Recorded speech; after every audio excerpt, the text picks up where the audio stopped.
Hello, we are talking today about how to make sure that your classes are fully booked every month. My name is Anna Lagrange and I'm one half of Baba Business, the Birth and Baby Business Academy. Hi, my name's Liz. I'm the other half of Baba Business. So, Liz, we're talking about getting your classes booked, and we've both run classes for our other businesses before, so we've done it for quite a long time. So we've tried a lot of things, haven't we? We've tried a lot of strategies. We've done the sort of, well, I have anyway, done the kind of sitting back and hoping that just by putting out an offer that everybody's going to just know that it's there and it's for them. I've tried that one. I've tried like posting about something once. And I've also tried, I've tried so many things, but let's talk about what has definitely worked for us and how we like to support businesses to make sure that their classes are filled. Yeah, I mean, if you haven't done those things, Anna, are you truly a business owner? Because we've all been through those kind of situations where we don't really know what we're doing. We are kind of expecting it to be easier than it is, and then really shocked when it's actually much harder than we anticipate. And especially with the kind of line of work that we're in, especially if you are working with pregnant women, because you've got quite a quick turnaround of in pregnancy, and also once they've done your antenatal class, let's say it's like hypnobirthing class like I was teaching, then they're not going to repeat that class, but then there could be something else that they do repeat, but they're not going to repeat your core offer. So it's always about finding more people, more clients. That churn is incredibly fast, and that's something that's can be quite challenging in our area of work. So we've always got to be looking for clients, filling the next group, thinking ahead, setting our goals and our targets, and finding that something that works for us. Yeah, because it's not you've got to try lots of things because you've got to find out what works for you and what works for your ideal client and in the area that you're at. So it is going to be different for everybody. And with any of these marketing strategies, I mean, even with Baba, we can tell you that we have tried quite a few marketing strategies that have fallen flat on their face. So you've got to be willing for some things to be, to try some things out and for them not to work, so that you can eventually fall on the things that do work for you and your business. So with that in mind, what's your sort of number one? What's really worked for you as a birth business owner? Yeah, so when I was running my local business and teaching in-person hypnobirthing courses, the thing that really worked for me was running monthly hypnobirthing taster sessions. So I really just focused all of my marketing efforts on funneling people to the hypnobirthing taster session, because I knew once I got them to the taster session, I knew that having them in a room, I had a much higher chance of being able to convert them into a paying client. So it really just worked out that I had to find the right format and the right delivery, the right strategy, the right sales technique in order to make that work. But that worked for me for years. I mean, it wasn't the only thing that I did, but I knew if I did a taster and I got a decent amount of people at the taster, I knew that I would get clients, either private clients or feeding people into my group classes. And then I would use other strategies to kind of bulk up the numbers, which could be the networking that I was doing, the connecting with other people's audiences, social media marketing, or following up on inquiries and people who never booked before, things like that, to just get as many people as I could booked onto my courses each month. And that really worked really well.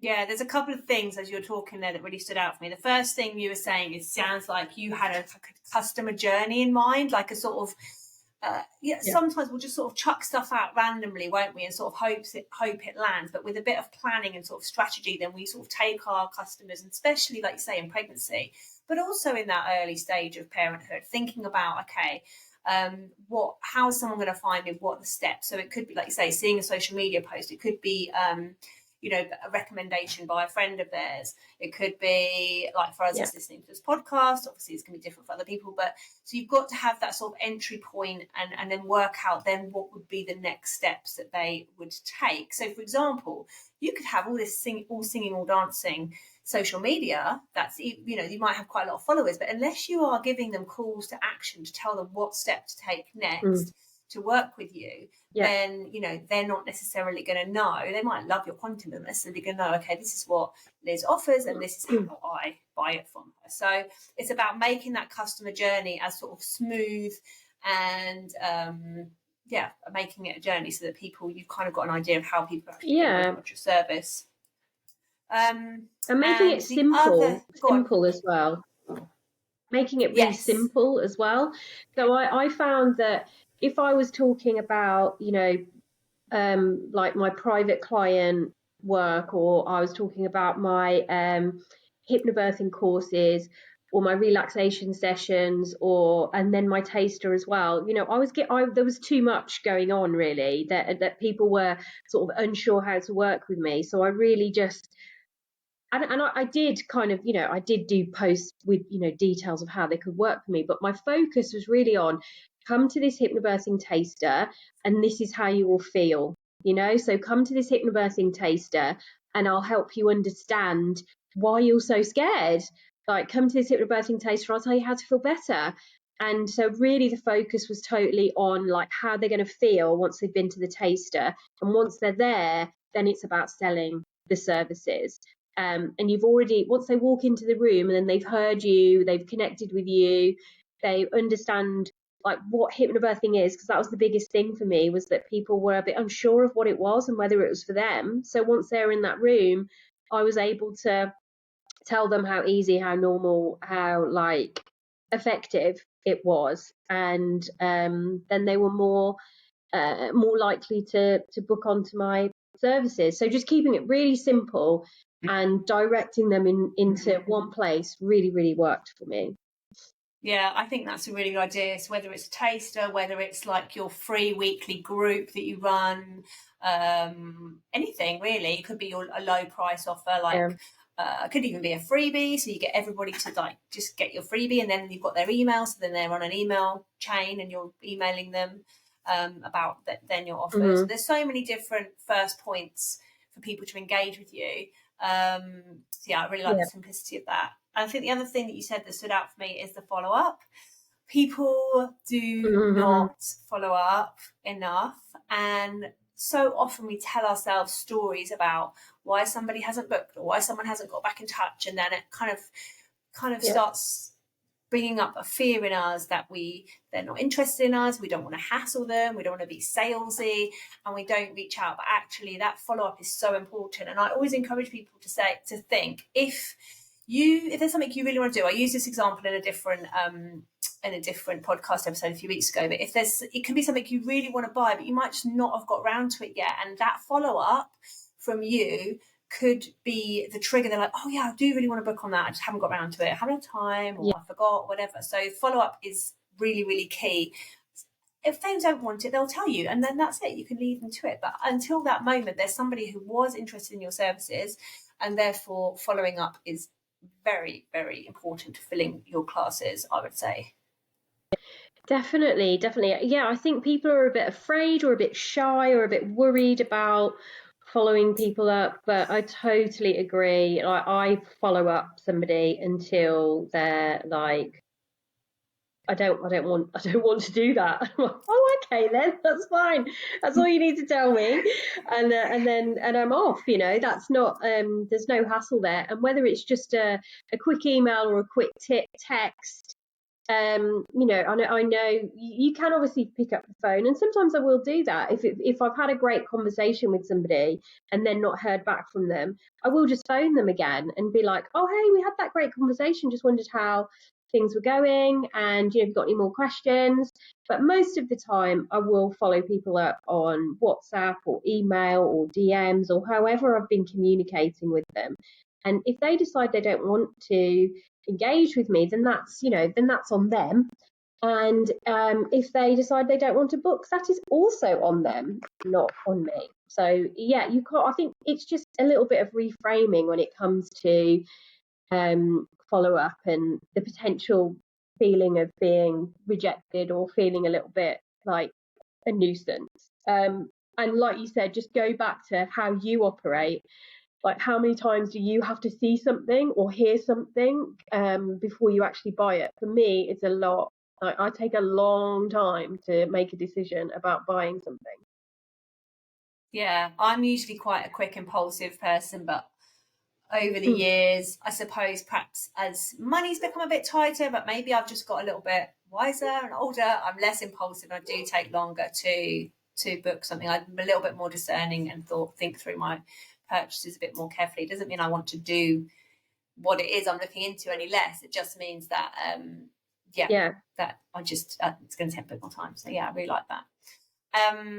So I wanted to talk a little bit about kind of getting ahead of yourself. So not just always booking it. Of course, you want to try and fill the next class, but you kind of also need to, in the back of your head, to be thinking beyond that. If you're running a class every single month, getting new people in. So let's say we're in December now. Hopefully you'll have a few bookings for your January ones. But you already need thinking about, okay, how, I've got to look towards February as well. So it's kind of being 2 or 3 months ahead, depending on what you're offering. You may need to be more ahead than that. I mean, we're looking at things that we're launching for January, February, and then we'll soon be looking at something we're launching in March. So, you do have to be ahead of the game. And I think what can help with that is by having, first of all, being consistent and doing things as consistently as you can. But also using your metrics and your numbers to kind of guide you with how many people you need to reach out to, how many people you need on your waiting list, how many people need to come to these taster sessions. Once you've got those numbers in, sometimes it's a real reality check to be like, oh, okay, well, if I need 5 couples for that class, then I'm really going to have, contacts that have, maybe 50 people on my waiting list, or I don't know, I'm just picking random numbers out of the sky here. Hopefully, as your business grows, you will be able to look back and get the statistics of how many people did you have on a waiting list or on an email list, for example, to be able to get those 4 or 5 sales. So you always want to be sort of looking at your numbers so you can be realistic about how many followers or people on your list convert into actual sales. And that gives you an idea with how much reaching out you need to do. I can tell you it is always more than you think, always. I don't know what the conversion rates are. Maybe we should find this out. I don't know what the conversion rates are for in-person classes. I suppose it depends what your numbers are and where they are. But certainly I know for online, things that sell online, you're looking at a kind of industry average of 1%.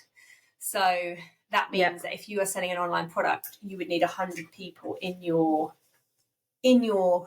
list to make a sale. Now, many of us have a much higher conversion rate than that, luckily. Which is a great sign, but anything lower than 1%, it is a bit low. But if you think about needing 100 people on a list to sell something, that's quite a big number, isn't it? But that's kind of gives you an indication of how much reaching out and how much work there is to put into marketing. I hope I'm not scaring people off here. I totally.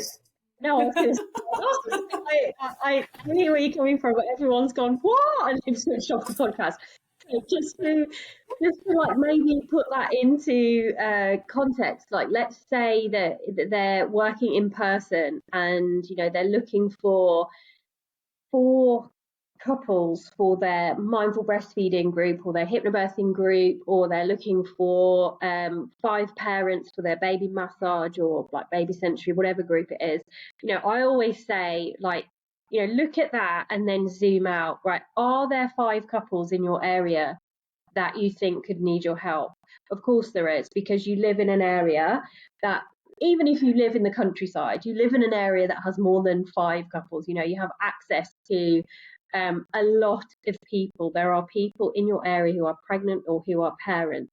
And I think when you really think about, like, out of all those people that might be pregnant in the country, that might be pregnant in my county, might be pregnant in my nearest city and then might be pregnant in my area. Like, there are people who need your services, and I think it's always important to really keep that in mind. And then once you've got your goals, you're like, right, I want 4 couples or 5 couples or whatever it is, or 5 parents, then that's the number that you're working towards. And just like you were saying, Anna, you've really got to be reaching out to as many people as possible. So when I was running my hypnobirthing taster session, like, I would know, like, if I had 4 couples coming to my hypnobirthing taster session, I'd be like, right, well, I'm not going to fill my group, and I'm not going to I'm probably, maybe I'll get a private client.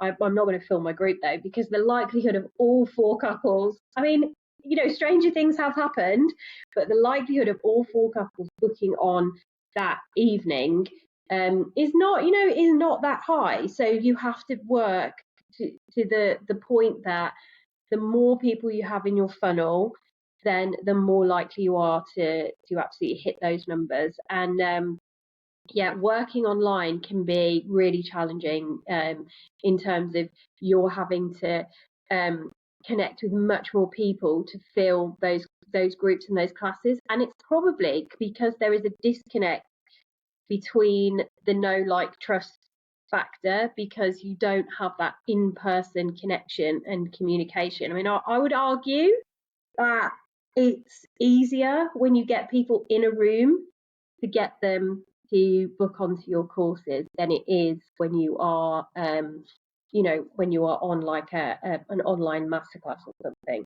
Oh, 100%. But it also, you've got to plan that free session really carefully, because we don't want to give everything away in that session, so that you've given them so much that they come out of it thinking, well, know everything about hypnobirthing now, so I don't need to book. So it's about kind of creating the right, I completely agree with you, as long as that taster session is literally a taster and not sharing everything that you know. Yeah, and also I just wanted to say that tasters aren't the be all and end all. I know people who've done tasters and they've just felt like it hasn't worked for them. It's not their strategy. That's fine. Like, tasters is just an example. It could be something else. It could be that you run like local events in your area, local free like baby events with other therapists or practitioners in your area. It could be that you run like a low cost thing, like relaxation sessions that you feed people into. It could be that your strategy is that you do 2 or 3 talks a week in front of someone else's audience, or even a month. And that could be online or it could be in person. Basically, there's a strategy out there for you. You've just got to try it. You've got to keep trying, and you've got to have a go and not be afraid. Yeah, I love that. I think it's really good. And we talk about it a lot, so I'm not going to talk about it too much today, but that in-person outreach has got to be part of your business plan. You've got to have some goals around how many people locally you're going to network with to help build your business, especially in the early months and years even, until you are the person in your local area that does the thing that you do. Definitely. Right. Well, please do not forget to subscribe to our podcast, like it, and do share it as well. And if you are listening, do leave us a review, because that really helps us to share our episodes with as many people as possible. We'll see you next time. We would love that. Thanks for watching. Bye. Bye.